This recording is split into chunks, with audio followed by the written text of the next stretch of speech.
What are your thoughts on this, everybody? Should President Biden forgive student loan forgiveness or forgive student loans, or should he be focused on helping the American people out with more stimulus payments? Tell me your thoughts on this. Joe Manchin is releasing a new shocking announcement. Manchin has confirmed that he does not want to support President Biden's plan or his new economic agenda either. Lawmakers are planning to resolve this issue as quickly as possible. Watch till the end to see what President Biden is going to say about this. The West Virginia Senator Joe Manchin has dealt with a huge blow to President Biden's economic agenda. He told Chuck Schumer that he will only support a reconciliation bill that lowers prescription prices and extends subsidies for the nation's healthcare law, the Affordable Care Act, that is. And according to a Democrat briefed on the conversations, Manchin told Schumer that he cannot support a bill containing the climate or energy provisions the president seeks. Without those climate provisions, and coupled with the recent Supreme Court ruling limiting the power of the EPA, it will be difficult for the Biden administration to meet its climate goals. Biden has vowed by 2030 to reduce the nation's greenhouse emissions by 50% or 52% below the 2005 levels. Oregon Democrat Senator Ron Wyden, chairman of the Senate Finance Committee, who has helped craft a portion of the bill, said in a statement he cannot sugarcoat his disappointment at the news. Wyden wrote in a statement that this is our last chance to prevent the most catastrophic and costly effect of climate change. We cannot come back another decade and forestall hundreds of thousands of billions of dollars in economic damage and undo this human toll. Manchin said he would not support provisions to close tax loopholes that are exploited by the wealthiest Americans and corporations to raise revenue that would help extend the solvency of Medicare, which will only be payable until 2028 if nothing is done. Democrats have been working toward legislation that could be passed in August, which is when many states announce affordable care health insurance premium increases. Schumer has not yet said how he plans to proceed, whether he will proceed with a bill that will lower prescription prices and extend the Affordable Care Act subsidies for 2 years as Americans face skyrocketing costs for nearly everything else. Shoppers paid high prices for a variety of goods in June as inflation kept its hold on a slowing U.S. economy. The Bureau of Labor Statistics reported today that the Consumer Price Index, which is a broad measure of everyday goods and services related to the cost of living, soared 9.1% from a year ago. That marked the fastest pace for inflation back to November 1981. Excluding volatile food and energy prices, so-called core CPI increased 5.9% compared with the 5.7% estimate. The core inflation peaked at 6.5% in March and has been nudging down since. On a monthly basis, headline CPI rose 1.3% and core CPI was up by 0.7%, compared to respective estimates of 1.1%. Taken together, the numbers seem to counter the statements from the White House that inflation may be peaking, as the gains were based across a variety of categories. The inflation reading could push the Federal Reserve into even a more aggressive position. A bill that's coming down the pike, which will add at least $76 billion to the deficit. So if we are concerned about the deficit, as Senator Lee is and many others are, I hope that will be one of the reasons we vote against this massive corporate welfare bill that we will be considering later this afternoon.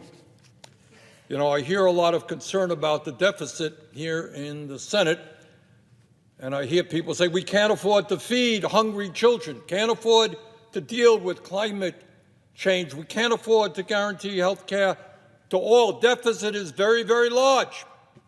Well, we're talking about $76 billion, at least that, maybe more, which will add to the deficit.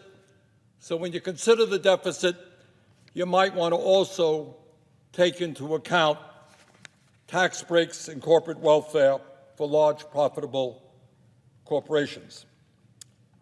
Mr. President, I want to say a few words about this so-called CHIPS bill and what it says about our national priorities, what it says about our tax policies, and basically what it says as to whether or not the U.S. Congress is capable of representing the needs of working families, or whether we are totally beholden to wealthy and powerful corporate interests and their campaign contributions.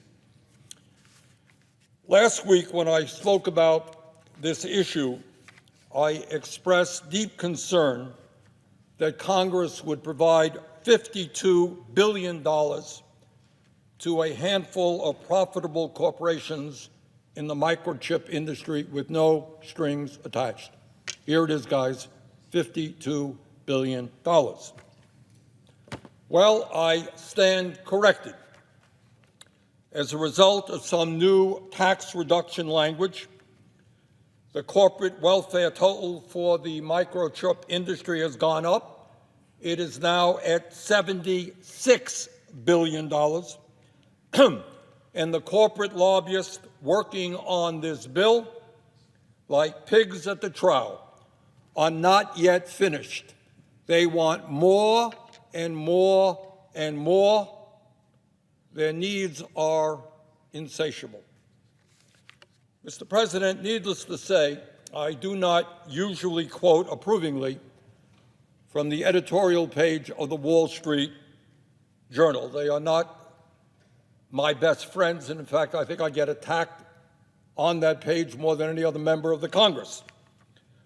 But as you know, a broken clock is right twice a day, and even the Around 11.7 million people have already been settled. However, there is still a long way to go for everyone to receive their benefit. And now inflation is hurting some communities hard as the crisis evolves, and despite more than 169 million payments have been sent out, there is a continued push for a targeted fourth stimulus check. The Senior Citizens League, an nonpartisan advocacy group, actually started a pressure campaign to push Congress to send those on Social Security additional stimulus money. In a letter to leaders of Congress, the chairman actually called for one-off $1,400 stimulus checks. Now, such a measure could actually help defray the cost associated for some seniors from the 2022 cost of living adjustment, which was the highest in over 40 years, pushing them into even higher tax brackets. This is an all-in reaction to the high levels of inflation that the American economy is dealing with. Prices across the country are reaching record highs, and for those on a fixed income like Social Security, for instance, they're seeing rapid decreases in their purchasing power. Now, the Bureau of Labor Statistics has also reported that since October 2020, consumers are paying on average 6.2% more on their stuff, on their necessities. So, President Biden definitely has to do something about this and send out more stimulus checks as soon as possible. It's the thing that he must do, everybody. Tell me in the comments down below if you guys agree. Hello, everybody. I hope all of you guys are having a great day. Now, this is your fourth stimulus check update. In today's video, I'll be answering all of your questions surrounding the fourth stimulus check, your unemployment benefits, as well as your Social Security benefits. But first, be sure to subscribe to my channel and give this video a like. On this channel, I always do my best in providing you with the most up-to-date and reliable stimulus check information. So be sure to subscribe, everybody. Now, the text of the bipartisan infrastructure package, which has officially been named the Infrastructure Investment and Jobs Act, has yet to be released.